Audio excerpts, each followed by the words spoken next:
Sejarah Indonesia sebelum merdeka. Ketika membahas tentang sejarah bangsa Indonesia, kita tidak bisa luput dari masa-masa penjajahan yang dahulu terjadi di Indonesia. Pada saat itu, para pahlawan bersatu dan bekerja sama dengan rakyat untuk mendapatkan kemerdekaan. Ada banyak peristiwa penting yang terjadi, harta dan nyawa yang dikorbankan untuk memperjuangkan kebebasan negara Indonesia.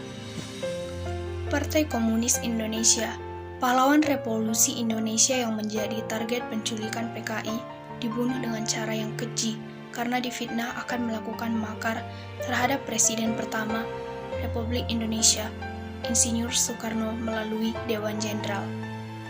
Sebelum kekristenan masuk ke Indonesia, kepercayaan yang dianut masyarakat adalah sebuah kepercayaan terhadap kekuatan gaib yang terdapat pada benda-benda tertentu, misalnya seperti pada batu besar dan pohon besar.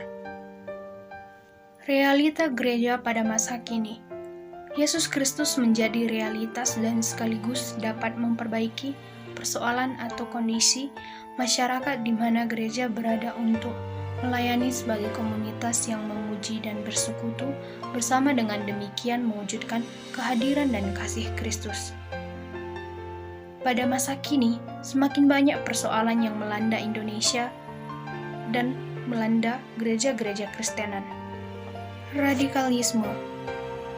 Radikalisme adalah istilah yang digunakan pada abad ke-18 untuk pendukung gerakan radikal, yaitu paham atau aliran yang menginginkan perubahan atau pembaharuan sosial dan politik secara keras atau drastis yang bertentangan dengan ideologi negara.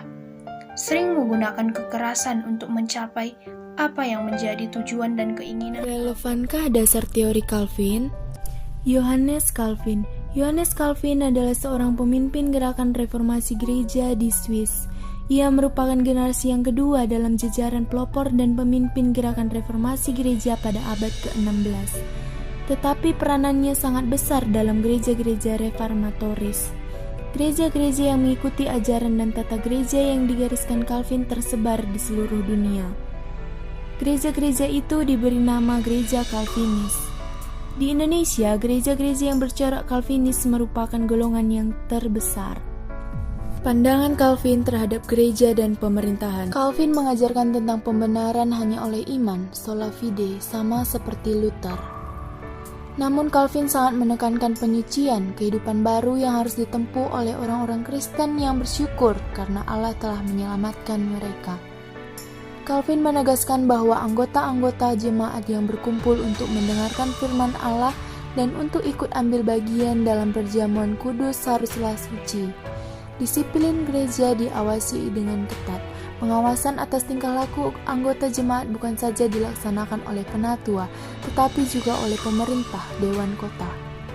Hubungan gereja dan negara dalam teologi Calvin sangat erat. Calvin bercita-cita suatu negara teokrasi. Seluruh kehidupan masyarakat harus diatur sesuai dengan kehendak Allah. Pemerintah bertugas juga untuk mendukung gereja dan menghilangkan segala sesuatu berlawanan dengan berita Injil yang benar. Upaya kita untuk gereja yang meng-Indonesia. Aksi sosial. Kita dapat menerapkan aksi sosial sejak dini, mulai dari anak-anak hingga dewasa. Aksi sosial yang dapat kita lakukan adalah menggalang dana bagi korban bencana alam, seperti banjir, tsunami, gunung meletus, dan lainnya. Kita juga dapat membantu sesama kita yang kurang mampu. Belajar. Dengan belajar, kita akan merubah kehidupan, pola pikir yang semakin luas dan maju, merubah nasib anak bangsa. Warga jemaat gereja perlu mengetahui dalam memelihara spiritualitas yang sehat.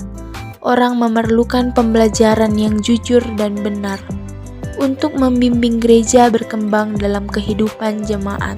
Ibadah. Ibadah yang mengubah hidup adalah ibadah yang memberi pengaruh positif dalam bentuk perubahan perilaku sehari-hari. Perubahan dari perilaku lama kepada perilaku yang baru. Hal yang akan berubah jika kita ibadah setiap hari. 1. Tumbuhnya nilai-nilai spiritual. Kita akan semakin mengenal Tuhan melalui ibadah. 2. Tumbuhnya integritas pribadi. Keinginan terhadap kesenangan duniawi akan berkurang. 3. Tumbuhnya nilai kemanusiaan. Hubungan dengan sesama dan keluarga akan semakin berharga dan membawa kita kepada kebahagiaan.